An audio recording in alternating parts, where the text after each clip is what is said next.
Sejam bem-vindos à Terra 1 do Multiverso DC, eu sou o Fernando, vamos falar sobre The Brave and the Bold e por que ele é o filme mais arriscado e difícil de fazer do DCU, que é esse novo Batman com o Robin, com mais fantasia e no universo compartilhado. Por que ele é difícil? Vamos colocar alguns argumentos na mesa, que vamos fazer essa discussão entre nós aqui, do porquê que ele é um filme complicado de fazer dar certo no DCU, DC Studios. Lembrando que todos os dias aqui tem dois vídeos, um às 7h45 da manhã e um entre as 7 e as 8 da noite.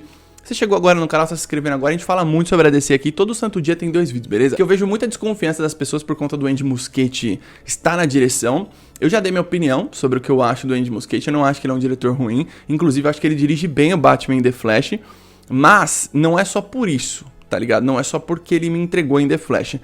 No drama ele manda muito bem na direção, principalmente o lance do Barry com a mãe dele, aquilo funciona demais em termos de direção. O ponto aqui pra mim é que assim, no Flash ele fez o filme que a Warner pediu pra ele fazer, não é o filme dele.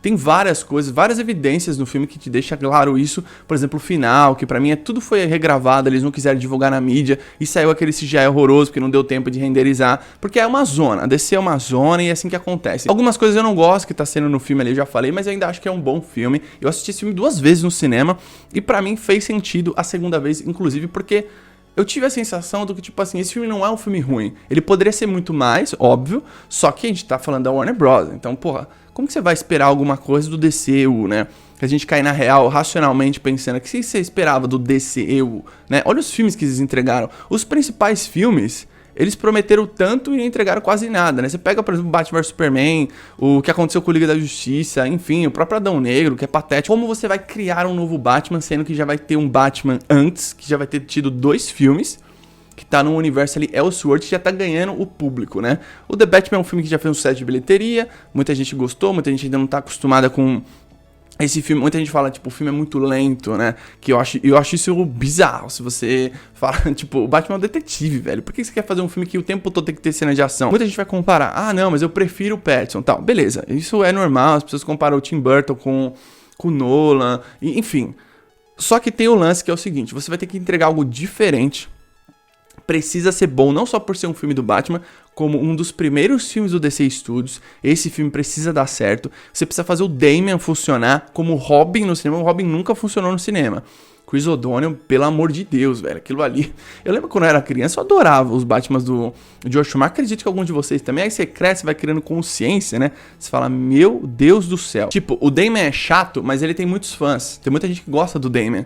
O Jason Todd como Robin, ele não tinha muitos fãs. Ele era meio divisivo, assim. Tanto que quando escolheram matar ele, nas cartas, né? Que a galera mandou carta pra DC, foi meio que equilibrado. Foram um pouquinho a mais de pessoas que queriam que ele morria. E aí eles resolveram matar o Jason Todd. Aí, quando ele volta com o capuz vermelho, eu acho foda, tá ligado? Mas ele como Robin, ele é triste também, né? Ele tem uma origem diferente, ele roubar as rodas do Batmóvel, enfim. O Damian é o filho do Batman, envolvido ali com Ra's al Ghul, com a Talia al Ghul, enfim. Então, assim, o Damian, ele tem um potencial de dar certo no cinema.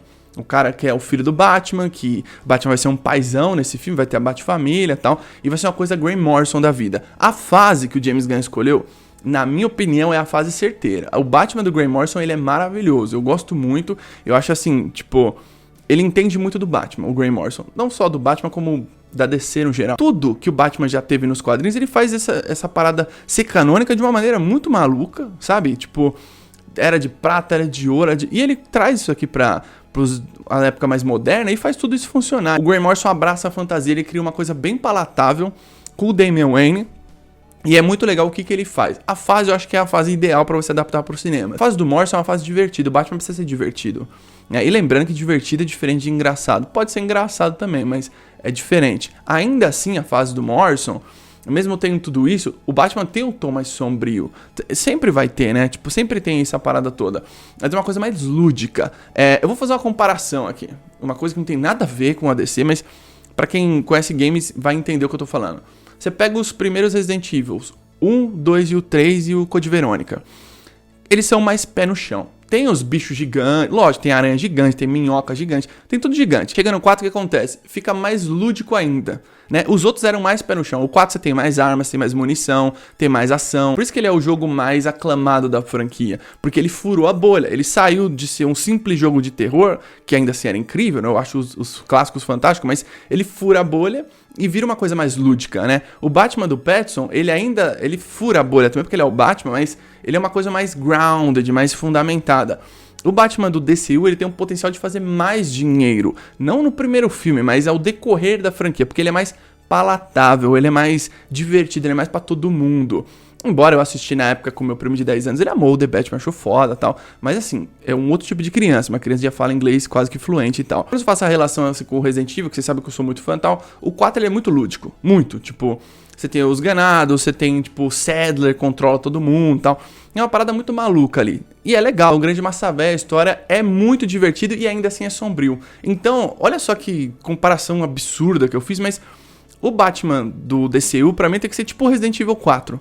Ele é sombrio, ele tem uns momentos extremamente sombrios no jogo, só que ele é uma parada super divertida. O Batman The Brave and the Bold, ele precisa ser divertido. Ele pode ser sombrio, ele pode ser lúdico, mas ele vai ser divertido, né? Quando você pega o desenho The Brave and the Bold, é literalmente isso. Ele é um pouco leve, né? Demais, assim. Ele é meio que na pegada do Adam West, só que ele é mais sério um pouco.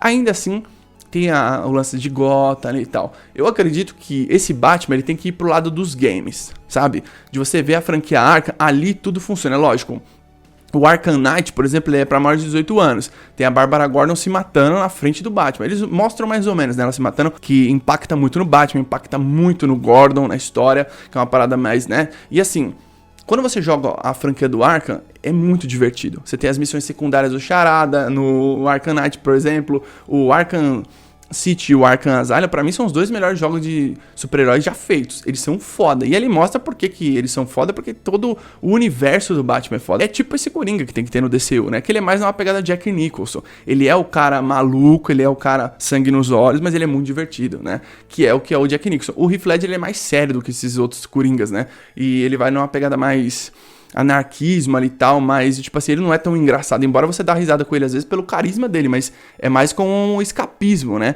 Agora, quando você faz aqui uma parada mais voltada pros games, eu acho que funciona bem. O visual de Gotham, por exemplo, tem o lance de tipo assim, que o The Batman importa um pouco, só que o The Batman ainda deixa uma parada mais suja, né? Você vê muitos outdoors coloridos, você vê vários mais neons, assim, tem mais neon na rua, eu acho que isso é importante, mas lógico, tomar cuidado pra não virar um Joel Schumacher, que também tinha um monte de neon. Só que é bizarro, né? Porque a Gotham do Joel Schumacher tinha umas estátuas, assim, como em vez de uns gárgulas mais sinistros, não tinha umas estátuas, como se fosse de paradas gregas, né? Que inclusive é a desculpa do uniforme de porque tem mamilo. Aqui não. O DCU você tem que fazer uma parada, na minha opinião, voltada pros games. Por exemplo, o visual da Zoe Kravitz em The Batman, ela tem aquela máscara de pano e tal.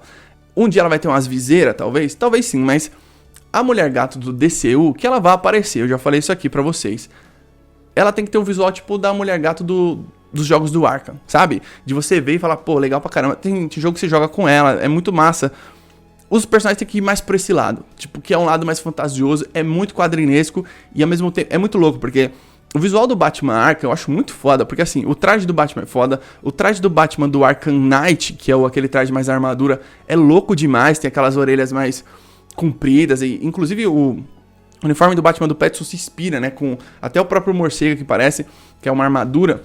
Esse uniforme é muito louco, todo o visual desse jogo, ele é quadrinesco e ele é extremamente sombrio. O Coringa, ele é o mais quadrinesco possível, né, que é aquele Coringa que tem uma cabeça quase igual a do Pennywise, que é um Coringa cabeçudo, que tem as entradas da calvície aqui e tal, e é um Coringa feio pra caramba. Ele é tipo, literalmente um palhaço muito feio. Isso é super quadrinesco e tal, mas ao mesmo tempo o jogo é muito sombrio com ele. A Arlequina tem momentos sombrios. Então, você vê a Mulher Gato, o Pinguinho, Duas Caras. Esses personagens são muito respeitosos aos quadrinhos. E tem a franquia do Arkham tem um visual próprio, né? Uma identidade própria muito boa, com uma personalidade muito foda. Eu acho que o DCU e o The Brave and the Bold tem que ir por esse lado, sabe? E se inspirar mais nesses games, que são games históricos, né? Lembrando, o Arkham Asylum, ele criou essas mecânicas aí que você tá vendo nos jogos super-herói. Então, qual que é o lance? Você ir por esse lado mais games, na minha opinião, e mesclar isso com a fase do Morrison, eu acho que vai funcionar super. Não sei se o uniforme do Batman, por exemplo, pode ser uma armadura. A armadura eu imagino mais ali no Pattinson. faz um uniforme estilo que era do Ben Affleck, uma parada meio de pano, sabe? Que é aquela coisa do Cavaleiro das Trevas, mas em vez de fazer do Cavaleiro das Trevas, faz uma parada cinza e azul. Mas aquele azul cinzento, sabe? Aquele azul que não é tão azul, né? Aquela coisa meio desbotada. E, putz, eu achei muito foda com um cinto amarelo e tal. Ou você faz uma parada do Batman todo cinza, né, o uniforme cinza, que eu acho legal o Batman usar cinza, pra diferenciar bem do Pattinson. Você vê que é outro personagem, é outro ator tal, grande público principalmente, né, o Damian, eu acho que não tem muito erro do uniforme do Damian. Tem dois tipos de uniforme, tem um que é mais coloridão e tem um que é mais escuro. Acho que eu ia no mais escuro no começo, e aí depois você vai mudando ali os visuais, que tem que vender boneco também. Mas eu acho que se você for pro lado mais Arkham e trazer isso pra fase do Morrison, vai funcionar bastante. Esse universo que eu já falei pra vocês, vai ser muito mais quadrinesco do que o DC EU, se tudo der certo, se os filmes fizerem dinheiro, se o plano seguir, né, a gente sempre tem que torcer pra isso. Então eu acho que o risco desse filme, pra mim não é o diretor, eu acho que o planejamento desse filme é bom, sabe? Eu acredito que seja bom. O risco desse filme pra mim é você fazer uma coisa boa que também vai se destacar em meio ao outro Batman que é muito bom, que é o Batman do Pattinson. E eu acho isso meio corajoso do James Gunn, sabe por quê? O James Gunn poderia ter chegado no Matt Reeves e falado o seguinte: olha, gosto muito do seu filme, queremos integrar o seu filme no nosso universo. Ele poderia ter falado isso, poderia ter convencido o Matt Reeves. Mas o que aconteceu? Ele entendeu que ali tem uma outra visão. Só que ele resolveu fazer 2 Batmans. Isso é interessante. Porque 2 Batmans dá mais dinheiro do que um Batman. Vocês não concordam? E o Batman é um personagem que dá bastante dinheiro pra DC, pra Warner já deu bastante dinheiro. Então, assim, eu acho que é uma escolha ousada do James Gunn. Gosto da ideia de ter um Robin pra você diferenciar. E a gente tem que lembrar também que o nome The Brave and the Bold, pra quem lê quadrinhos, sabe que é o nome de revista crossover, assim como foi a animação. Então acho que é muito massa esse nome. Eu não tenho dúvida que o nome do filme vai ser Batman e Robin, Bravos e Destemidos, em português, né? Em inglês eu acho que vai ficar The Brave and the Bold mesmo.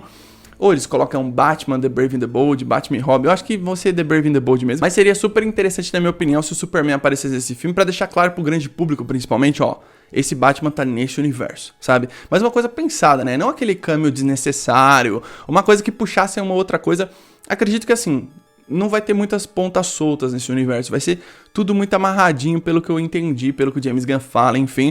Mas pra finalizar o assunto aqui, eu queria que fosse a fase do Morrison, focada ali, muito inspirado esteticamente, em termos de fantasia, com a fase dos games do Batman Arkham, que são fantásticos. Eu acho que o meu preferido, queria saber o seu, o meu preferido é o Arkham City. E se você concorda que a fase do Morrison combinaria com esse lance mais Batman Arkham? Você pega a fase do Morrison e adapta com uma coisa mais videogamesca, de, não sei se existe essa palavra, mas mais pro lado dos games, aí, pra uma coisa mais fantasiosa, visual, não precisa ter armadura e tal, mas todas as tecnologias que o Batman tem, por exemplo, ele vai falar com o Alfred, aí ele aperta um botão, aparece um holograma do Alfred aqui no braço dele e tal, isso é muito legal, ele vai falar com a Oráculo, aparece isso também. Deixa aqui embaixo nos comentários a sua opinião, o que você pensa de tudo isso, beleza? Tamo junto, até a próxima.